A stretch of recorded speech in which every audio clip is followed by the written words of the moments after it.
long story short, I played sports in high school, intramurals in college, and sports physicals, as you know, do not cover. Really, the only way of detecting ASD or VSD is an echocardiogram. The cost of them that test is too expensive. And so, we're all born with holes in our hearts. Typically, first year or two, they close off, and folks are healthy. But those undiagnosed holes continue to enlarge. And so mine later, to find out during surgery, surgeon comes out for an update with my family and says, "Hey, this is in all my career, I've never operated on a patient still alive with a hole the size of a $50. Your son should have been dead long ago." And so, to say it, mildly or lightly, I'm a walking miracle. And so, I really, at that point in time, didn't realize what it meant, because when I came out of that operation, I had 3 months until I would graduate my undergrad business degree, and prior to the Affordable Care Act. And some young folks that are listening to this may not realize that people walked around in America every day being uninsurable individuals, meaning they wouldn't qualify for health insurance, they couldn't get coverage, or if they did find coverage in some policies, they would just exclude all pre-existing conditions, which meant if they used a pig's pericardium to basically sew that hole of mine. If that failed, I'd find myself right back in the hospital. And if I didn't have good healthcare coverage, obviously it wouldn't be covered. So by necessity, I was doing my basic 8 weeks of recovery post-surgery, studying Ohio's health and life license to figure out a way to get health insurance for myself, find some sort of a avenue to it. And within 365 days, I started my own firm doing just what I do today. Welcome to the RockstarsRocking podcast, powered by Voluntary Disruption, a show dedicated to people who are crushing their business and life goals. These are bite-sized conversations with leading rock stars in their respective industry who are pumped to share their story to help drive you to the next level. So, are you ready to rock? Speaking of rock stars, here's your host, Eric Silverman.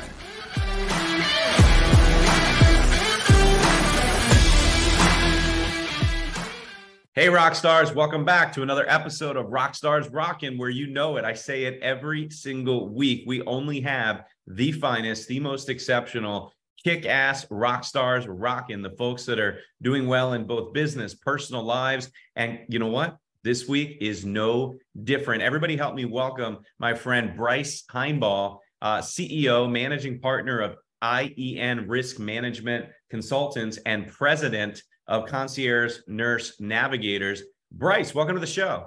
Yeah, good morning, and thanks for having us, man. Appreciate it. Oh, man, it's my pleasure. I'm super pumped for you. For those that don't know, Bryce, just in the last couple of weeks, as of the time we're recording it, of course, has been nominated and is on the cover of BenefitsPRO magazine, one of the premier, if not the premier, industry trade publications in the benefits and insurance world. He's been nominated as a top 5 broker of the year finalist for the year 2023. Dude, I'm super pumped for you. So stoked. Congratulations on that nod. That's big time. Well, I appreciate it. It says a lot of hard work's gone into that. I just kind of, have set it aside and just been thankful for, obviously being recognized. It was interesting this past weekend. I work a lot of Saturdays, so my family stops in to bring me lunch, and my 12-year-old son walks in the office and he walks past the BenefitsPRO magazine that's sitting out in the table in our conference room. And he notices Daddy's on the cover. What is this? And what is broker? What does that mean? And he's asking me all these questions. And I just said, buddy, it just means we're doing really good work. And so that probably meant just as much as everyone congratulating me on LinkedIn as my 12-year-old son saying, awesome, Daddy. So he knows where my efforts, have gone. That's awesome. I love that story. And so you have a 12-year-old son. Any other kids? I've got an 8-year-old daughter as well. So the two of them, Jack and Ruby. There you go, J and J. Well, I have a 14-year-old daughter, Dylan, and an 8.5-year-old son, Devin. So I got the D team, you got the J team. I love it. Yeah, that's awesome. Yep, that's kids are great, man. It's just right now with obviously this kind of limelight and things, our demand as professionals is heavy. So when we're with the family, it's really all about being intentional with them, and that matters, most to obviously the kids, but also my wife. And so the struggle is real, as you know, and so it's good to be in the limelight, but also it's good to also check out and try to get that family time. So Bryce, I want to talk about what you believe got you to the point where your industry colleagues and peers would nominate you to be a Broker of the Year finalist. But we're not going to do that now, because I want to start a little bit further back. I want to kind of dig in and talk about how you ended up in the benefits business, and how you became a multiple year overnight success story, right? Just like all of us. So walk me back, right? What did you as a little boy grow up, and you said to your mom and dad and family, you said, "Mama, Papa, I want to sell insurance one day." Is that literally what came out of your mouth, or was it a little different? My friend, let me just say this. I upset every school teacher I had with this statement here. I don't need to go to college. I'm going to win the lottery at 18. Those were the same words that mom and dad heard. Wow. Yeah, it was not intentional at all, at least from the human side of things. But ultimately, yeah, man, a personal experience in healthcare, and all of a sudden finding out the words "you are uninsurable," what that meant. And so by necessity, ended up diving in the deep end. So dig into that. So you said you're uninsurable. For those that don't know, and hopefully you'll be able to share some story here and some backstory, but it's right on Bryce's LinkedIn profile. When you were 22, you had just gone through open heart surgery. But walk us through that. Tell us what the challenge was, what the diagnosis was, and why that led you to the passion you have now. Yep, absolutely. Glad to share it. Actually, sharing it may, in fact, help others that may have young kids. So first and foremost, if any of you can relate to hearing about a story where a child, young or teenager, young adult, unfortunately dies on a basketball court, football field, track and field event, a lot of times they'll just literally fall over and that's it. So that is typically the cause of having an undiagnosed hole in your heart, which many understand, or they've heard the term VSD or ASD. Just depends on what section of the heart this hole is. And so long story short, I played sports in high school, intramurals in college, and sports physicals, as you know, do not cover. Really, the only way of detecting ASD or VSD is an echocardiogram. The cost of them that test is too expensive. And so, we're all born with holes in our hearts. Typically, first year or two, they close off, and folks are healthy. But those undiagnosed holes continue to enlarge. And so mine later, to find out during surgery, surgeon comes out for an update with my family and says, "Hey, this is..." In all my career, I've never operated on a patient still alive with a hole the size of a $50. Your son should have been dead long ago. And so to say it, mildly or lightly, I'm a walking miracle. And so I really, at that point in time, didn't realize what it meant, because when I came out of that operation, I had 3 months until I would graduate my undergrad business degree, and prior to the Affordable Care Act. And some young folks that are listening to this may not realize that people walked around in America every day being uninsurable individuals, meaning they wouldn't qualify for health insurance, they couldn't get coverage, or if they did find coverage in some policies, they would just exclude all pre-existing conditions, which meant if they used a pig's pericardium to basically sew that hole of mine. If that failed, I'd find myself right back in the hospital. And if I didn't have good healthcare coverage, obviously it wouldn't be covered. So by necessity, I was doing my basic 8 weeks of recovery post-surgery, studying Ohio's health and life license to figure out a way to get health insurance for myself, find some sort of a avenue to it. And within 365 days, I started my own firm doing just what I do today, just on a smaller scale. Wow. That's crazy. And, we do. I mean, anybody listening, I imagine, just like myself, has seen those newspaper clippings or the headline on the news where a kid passes away and they found out. And you're right. It's just literally what you said. They collapsed on the football field or the baseball field or whatever it was. So you you got your insurance license. That's always fun, right? You're studying, you're learning. It was terrible. Of course. Well, I don't know about you, but I failed my first time. I'm not a good test taker. I didn't win the lottery either. But I got it on the second try. So you get your license and you start selling insurance. Now, if I'm wrong, you tell me, but I got to imagine the first many insurance policies you sold in the group market were very much what we would say are transactional, more order taken, more status quo, definitely different than what you're doing now, designing health plans.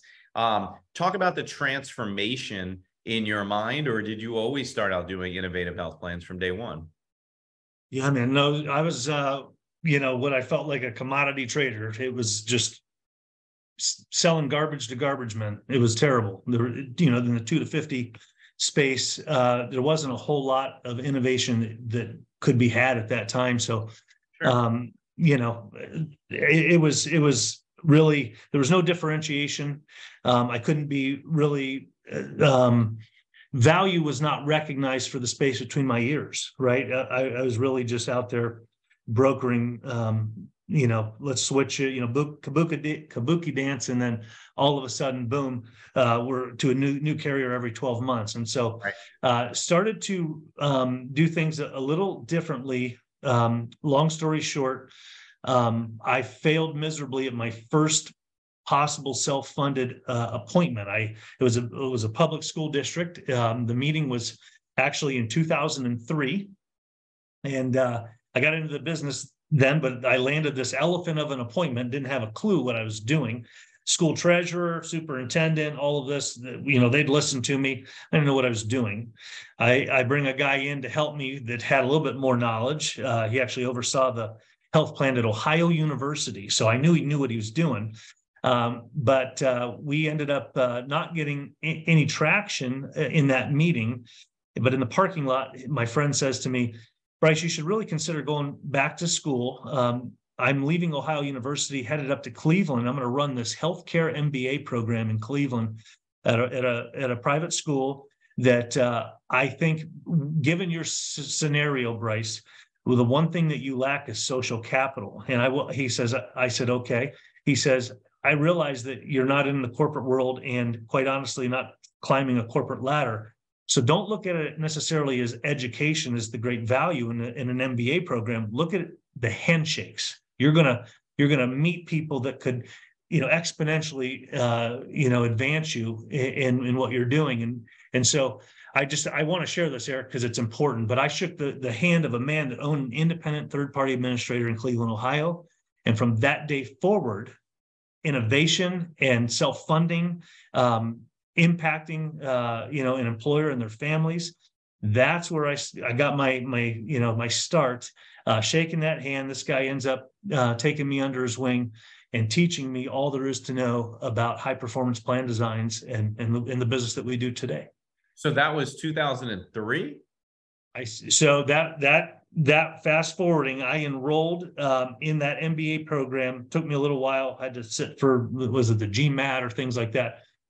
Some test. End up in 05. I enroll in 05, graduate in 06 in an executive MBA type program where at the end of that program, I just want to fast forward again, because I am a healthcare walking experience that, again, is blueprint for my life. But I ended up harming my back in a weightlifting accident. And I struggled that 2 years of that MBA program. I could barely walk. I couldn't stand for 10 minutes or longer. I'd have to lay down to relieve the pressure on my lower spine. 2 days following graduation, one of the physicians that was in my class was the chief medical officer for a just now recently closed Catholic charity hospital called St. Vincent's in Cleveland. They couldn't compete with the Cleveland Clinic and other competition. And so they just closed their doors at the end of last year.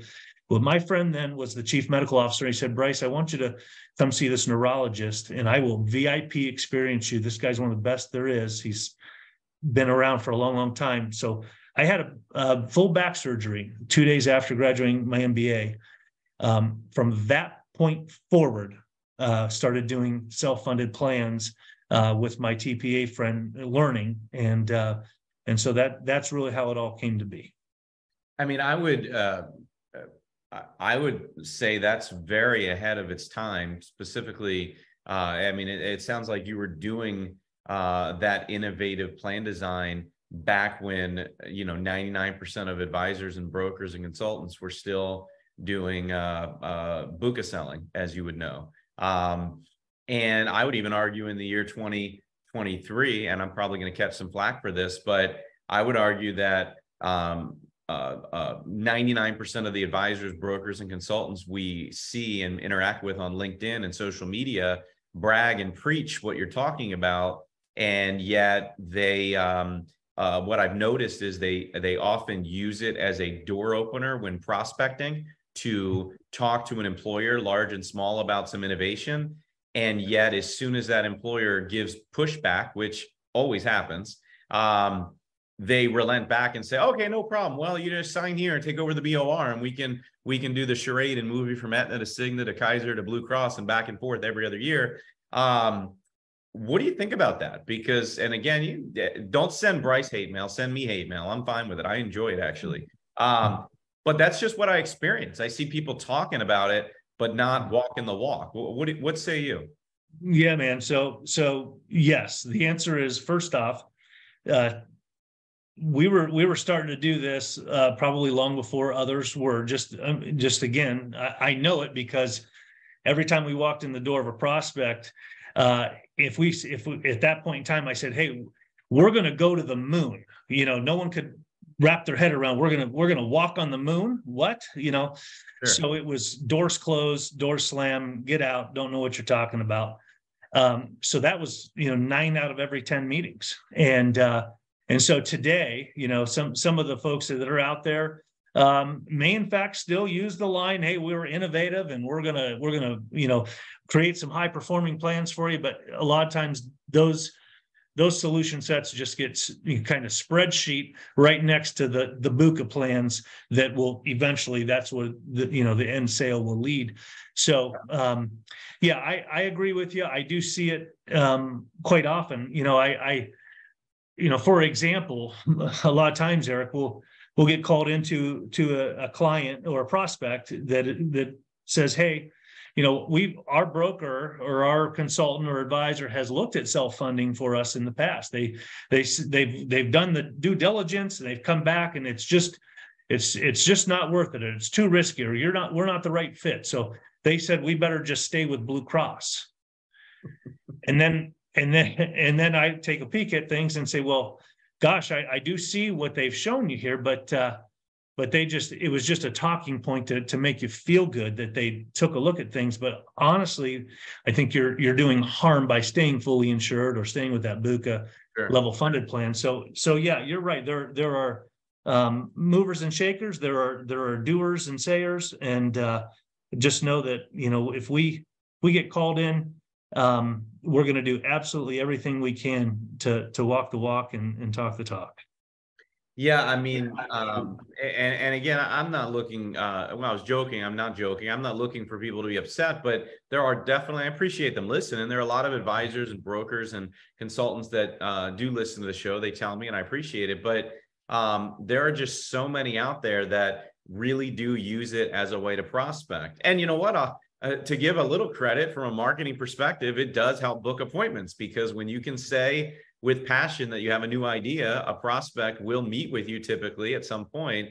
But to go back to the status quo, I hate that word, it's definitely overused, but really to go back to it just means that you're not as confident in what you're pitching, in my opinion. If you let an employer, an HR team, a C-suite tell you 50 ways from Sunday that what you propose sounds good, but they're not ready, but you don't make any strides in putting them into the right direction, how is that helping anybody? So I love what you're doing out there. And I want to get into, from a benefits perspective, do you as a company, do you guys have a certain specific model that you look for with a business? Like, I guess my point is, do you believe that not every business is a good fit for your firm, in that whether it be size, whether it be industry, blue collar, white collar, for-profit, nonprofit? Do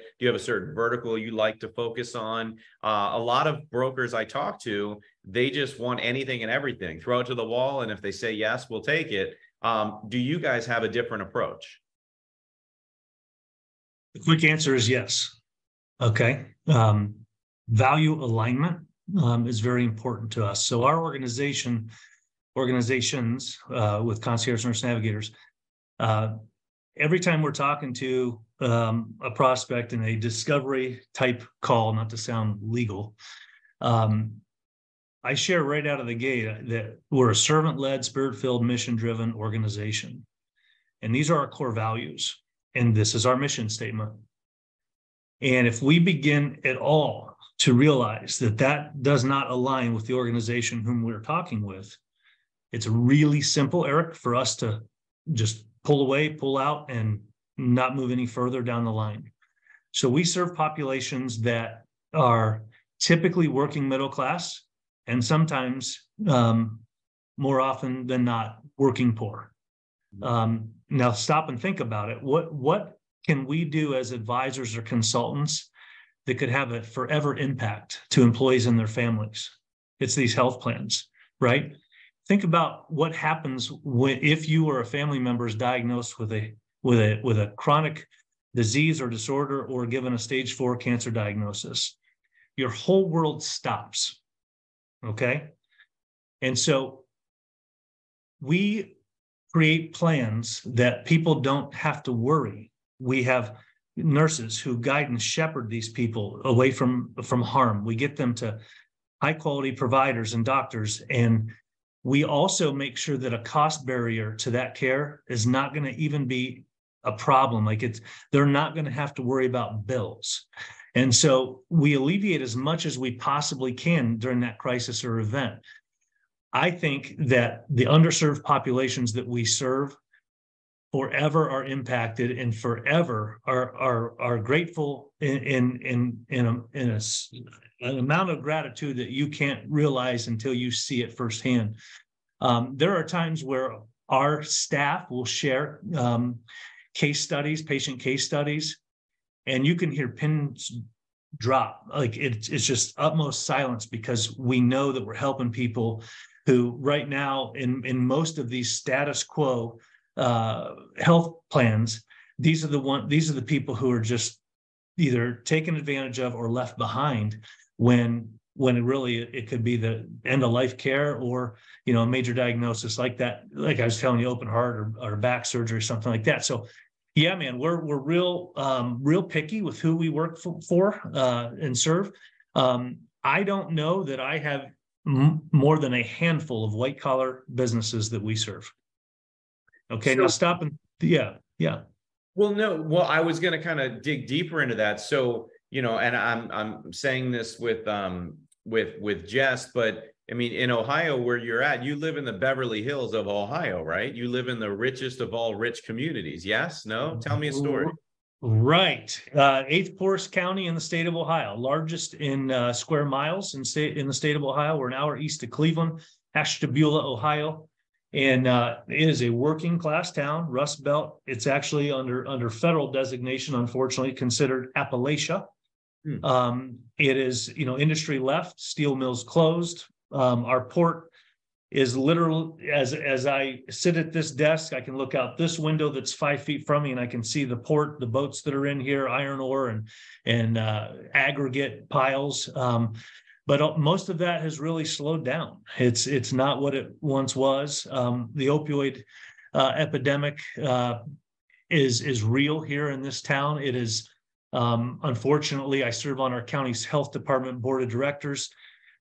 We had 8 fatal overdoses just last month alone, let alone 27 that were non-fatal.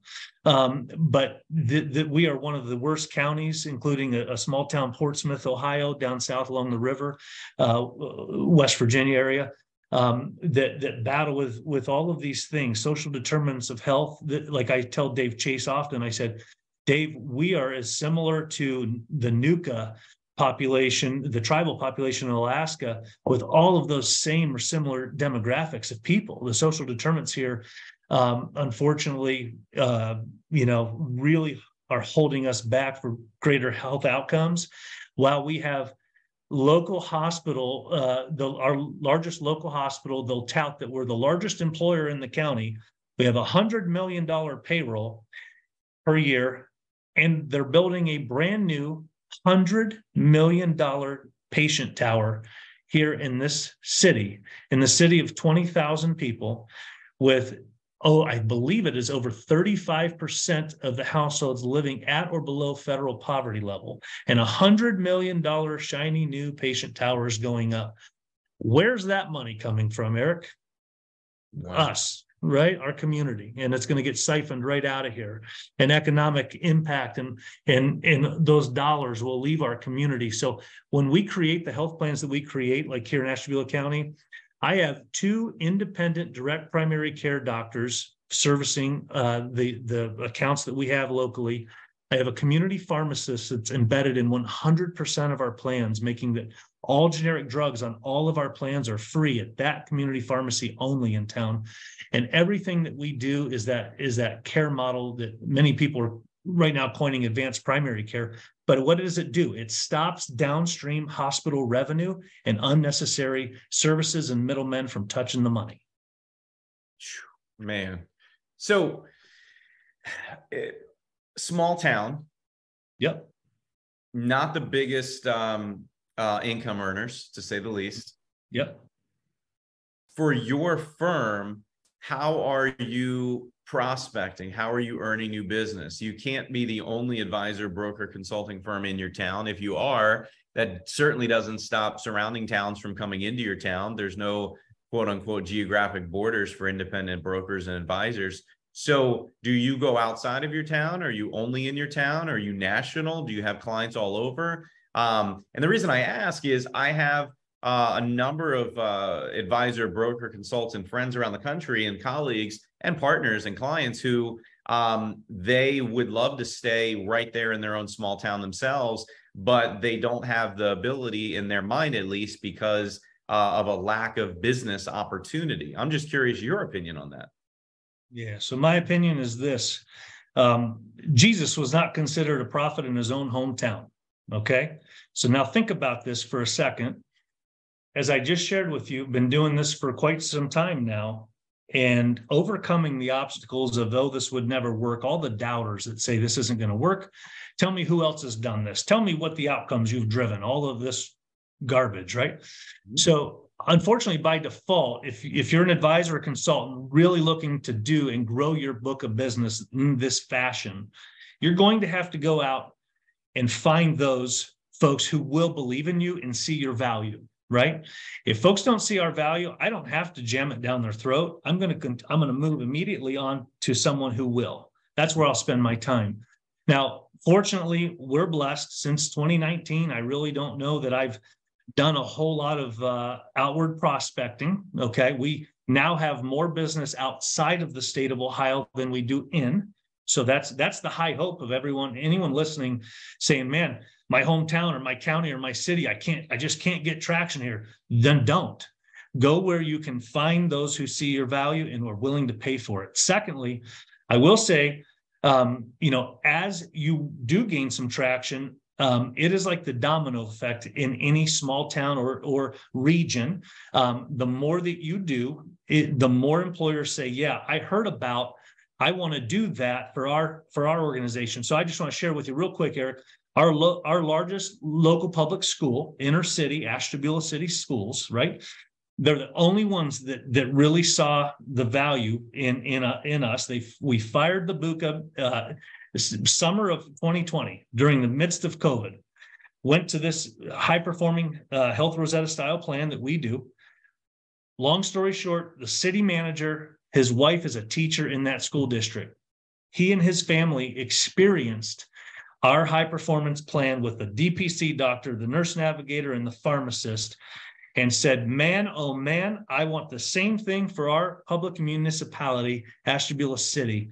And sure enough, within 2 years of launching Ashtabula City Schools, we replicated the exact same recipe for the city of Ashtabula and all of their people. And in 2 months, their leadership of the schools, the city of Ashtabula, and we're taking 2 patients to Washington, D.C. Both have been awarded the Health Plan Heroes Award for their innovative healthcare plans that address access to care, quality of care, and cost. And it's exactly what can happen to anybody in any small town or region. It's a domino effect. I like that. I'm so glad you said that. I did not know if you would have that mindset for it, but I had a feeling you would. That's my business model too. I mean, people ask me all the time, they say, Eric, you're in Baltimore, we're in California, you couldn't help us. And I say, which is a fact, I have very few clients in the Baltimore Metro DC area, not because I wouldn't love them. I mean, in a perfect world, it'd be fantastic to just be able to hop in my car and go see everybody in the blink of an eye. But, business knows no borders, introductions, referrals, good word of mouth, domino effect. There's no borders. So a question for you. You mentioned just now school districts, you mentioned municipalities, townships, cities, whatever you want to call it. Did that kind of by accident become a vertical, or do you not have a lot of those around the country as well? I don't have a lot of those around the country, a handful, but you know why I focused there? Is because I didn't need a private sector CFO to tell me no. You get in front of a school board with this model, you get in front of a leadership team of public servants and leaders, and Sure. you say, I've got a model that could reduce your cost by 20 to 30% easily, improve patient care, lower costs. Because of the fiduciary responsibilities that they have, they can't ignore you. They have to actually go down that wormhole with you before they can tell you no. And so that's how I really gained the quick traction in my own hometown, is because I beat the doubters. I went to the public entities and we did it that way. And then all of a sudden the private sector clients started to come and they say, hey, do the same thing. So I want to also share with you right now, we're doing a very large engagement next month where we'll spend over half the month in Orange County, California, in a very lucrative, expensive healthcare region or market, right? Just like where you're at now. Yeah, right. Yeah, right. We'll be staying near Huntington Beach, if that tells you anything. But that is a very, very pricey neighborhood. I've been there. Yep, you got it. So we're doing this work, and we're bringing our nurse care navigators in, launching direct primary care, the whole deal, man. And why are we doing it? Because a large organization, sees the value in doing what we do, reducing those downstream hospital claims, right, and spending and unnecessary services and care. And again, it's just go where the value is seen, man, and don't worry about overcoming the doubters. I had the privilege, good fortune, whatever you want to call it, to have Dave Chase on this show last year. Heck, maybe even a year and a half at this point. I don't remember. I've done a lot of episodes. So thanks for everybody who's listening. I remember talking to Dave, and I've talked to him offline. I've talked to him at many conferences we've both been at. And I've had tons of Health Rosetta members on the show as well. And the one common theme, and there's a lot of common themes, don't get me wrong, but one of the big common themes I hear is everything that you're preaching. But the interesting thing is everybody's got their own take on nurse navigating. And I want to use that as a segue, because there's a lot of folks who, and heck, maybe some of them use your service. I don't know much about your service. I want to learn, but there are a lot of folks that use other services like that in the country. But I don't know much about concierge nurse navigators. Is that private for you and your clients only? Is that something that an advisor or broker can build into their plan, that they can hire you and bring your firm in as the president of the company? Tell us about that, and tell us how that started. Yeah, so I appreciate you segueing. I know there's no script here, so you couldn't have probably moved to that topic any better than you just did. So 8 years ago, my wife's grandfather had a real basic bowel obstruction surgery in our hometown, right here, the hospital I just mentioned to you, actually. And 8 years ago, we didn't have concierge nurse navigators. And so we just trusted that the primary care doctor who he had been seeing referred to a general surgeon.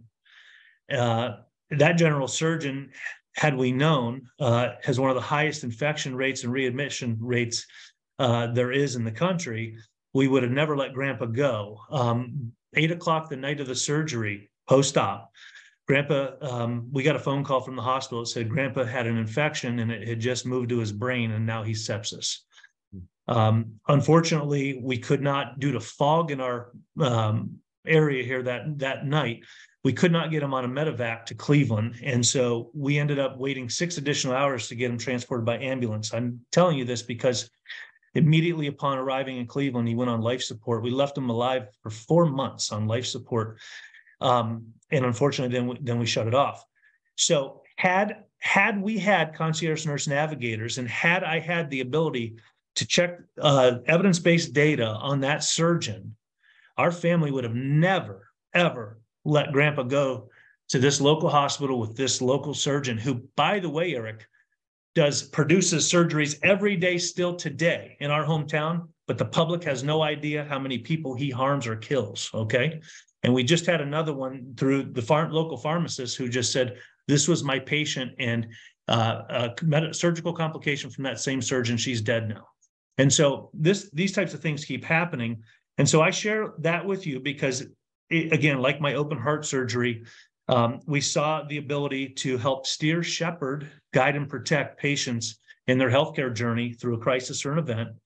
And so the big difference, and I think one of your questions you just indirectly asked is, there's all these different services out there and things like that. Yes, there are. For us, and there's nothing against any of them that exist. I think we're all doing great things. But just the difference for us is that our mission statement is achieving better health outcomes, one relationship at a time. The key word is relationship. Nurses, as Dave Chase has said many times, nurses are the #1 trusted profession in this country. And so our nurses are very, highly dynamic, highly experienced. Most of our staff are former transplant, ICU or emergency room nurses. We've got a couple labor and delivery nurses as well. We do some maternity navigation for some of our organization that we serve. But at the end of the day, we go on site. I just told you, Orange County, why are we going out there for 16 or 17 days to do over 40 face-to-face meetings? It's so that everybody gets to meet the nurses who will be serving them and their families. Okay. And so it's important for us that nurse builds the trust, so that person and their spouse or family is thinking every time before they go in for a service, a surgery procedure, or just need a simple blood work or MRI, I'm calling my nurse navigator first, because they're going to protect, guide, and shepherd me to the highest quality provider. So yes, we do help other advisors do this. There's a handful. Typically, I really just, again, it comes down to value alignment. So I really only do it for Health Rosetta advisors, to be honest. There may be one or two who've, kind of passed our sniff test to making sure that we all have the same aligned goals and values. But it is something that we do for others. And really and truly, as long as we're doing it for all the right reasons, we probably, talk to others. But for right now, just to put it into perspective, we do this for some really, really large organizations all across the country. And, I pinch myself every day thinking of the size of the organizations that we're now serving. I could have never dreamed. I think we got on this call, living the dream. Yeah, man, it's greater. It's more than the dream could have ever been put in my mind. To be honest with you, I never, ever thought we'd be where we are today. And to think we're only really getting started with systemically changing the way healthcare is purchased and delivered to employees and their families. So as we start to wrap up, couple more things. One, and you're going on site, you're going to Orange County, you're going to be there for the better part of a month, you and your nurse concierge team.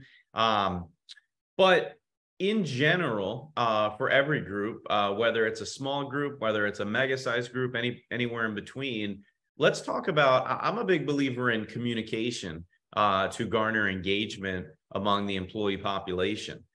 In my experience, in order to garner that engagement through proper communication, you have to have the stars aligned with the C-suite and the HR team.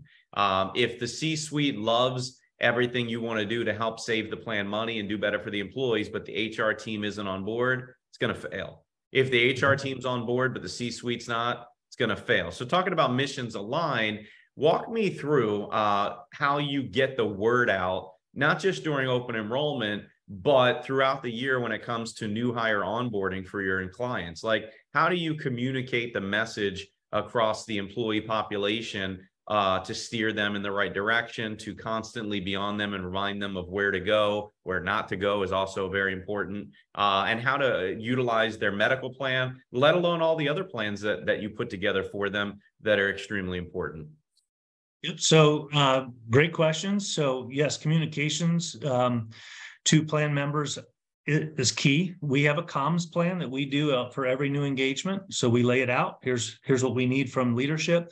Leadership has to be aligned. HR, as you know, human resource managers and folks, they're very focused on doing the right thing for the human beings who serve the organization. So, I'll say to you this: we typically don't talk about saving money.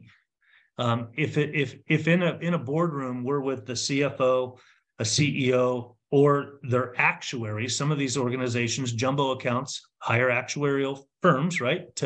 What type of ROI are we going to see on this investment of this concierge nurse program? Right.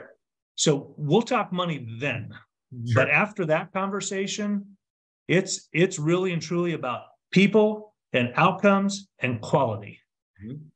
Once we teach leadership that if we can achieve these things, and really specifically getting people to high quality providers, the money will come, the savings will come.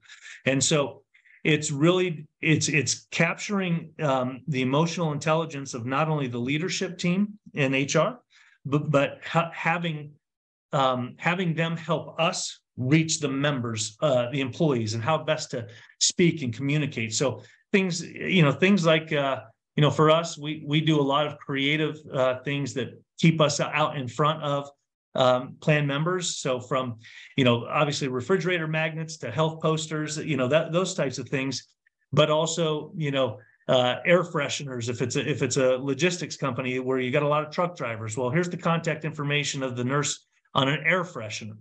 Okay.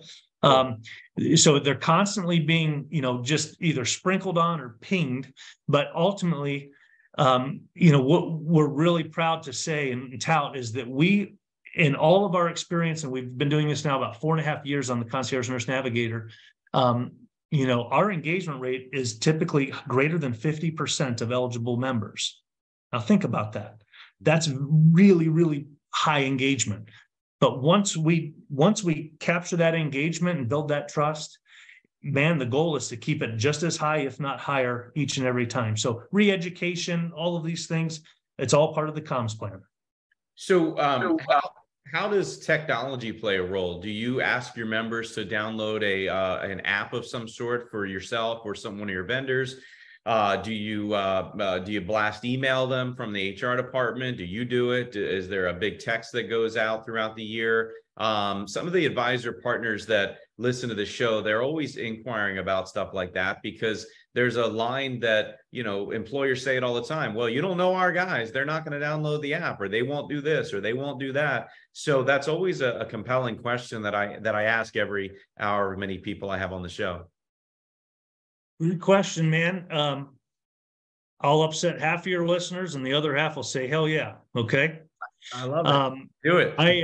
Yep. Tech is fancy. A lot of venture capital money behind it, PE money behind all this cool, awesome tech. My friend, I couldn't tell you the last time I relied on technology to communicate to these members. It's a human interaction. It can be phone calls.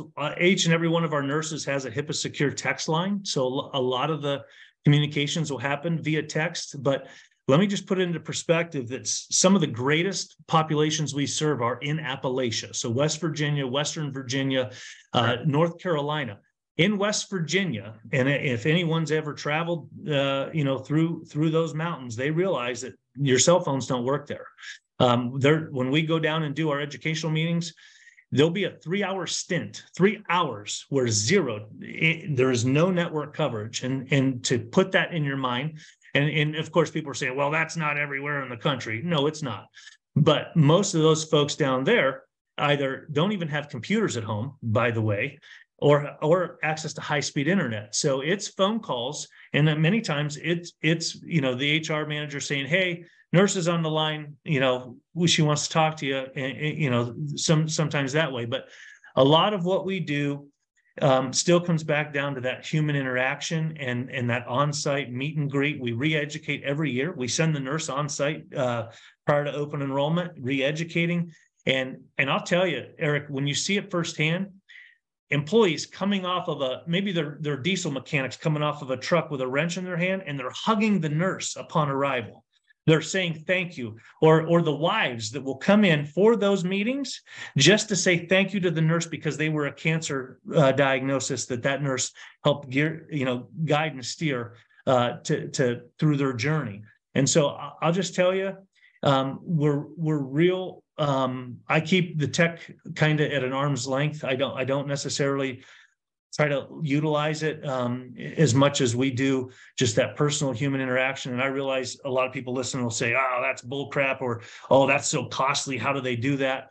But man, if you're, one patient that may be diagnosed with something or given a prescription that's $1 million prescription, well, dude, if you can't get that person on the phone, you're not gonna have an outcome for them to talk about. You're not gonna help impact their life or protect them. So that's why it comes down to, at the end of the day, in a health crisis or event, I want to talk to a human that I can trust. I know, like, and trust to walk me through that journey. Everybody listening, that, my friends, is exactly why Bryce Heinbaugh is on the cover of BenefitsPRO magazine for this month, as we record it, as a top 5 broker of the year finalist. Think about that for a moment. Let that sink in. If you're listening, there are tens of thousands, if not more, brokers and advisors and producers with big and small firms around the country that could potentially be up for that award, but they're not. There's 5 on the cover every single year. Bryce, you're one of them, my friend. You just schooled everybody on why. I'm so excited to see you in a few weeks in Atlanta at the BenefitsPRO Benefit Expo, or the BenefitPRO Broker Expo, I should say. Paul's going to send me hate mail for messing that up. Hey, Paul. He's this week's guest. I can mess with him. It's cool. So anybody that has a question, thought, or idea, show up at BenefitsPRO and ask him in person. Or by all means, hit him up. He's super social. He's a human to human person. Don't try to send him sales pitches. Don't try to send him anything crazy in the DM. But if you genuinely want to help your practice grow and you want to help do right by all your employer groups and your prospects, and you're not already, frankly, part of Health Rosetta, that's the model he's describing. So check it out by all means. Hit him up. And Bryce, any parting words of wisdom before we let everybody go? You know what? Not really, Eric. I just want to thank you for having me. Again, it's a privilege to come on. I hope those that are listening just realize that, for us, it's a higher calling than standard business practices.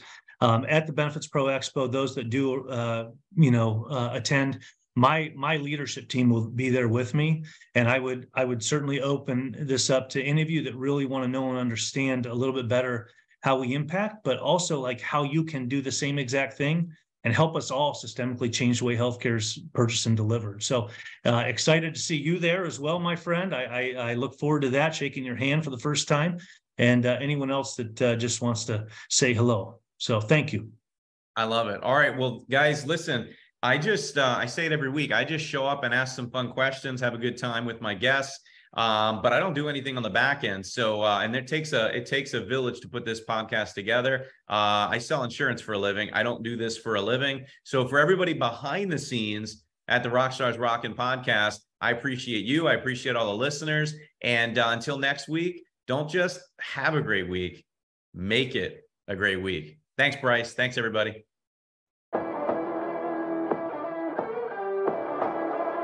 Thanks so much for tuning into this episode of the Rockstars Rocking podcast. If you haven't done so already, make sure you're subscribed to the show wherever you consume podcasts. And if you feel so inclined, please leave us a review. 5 stars would totally rock. Until next time, Rockstars, keep rocking.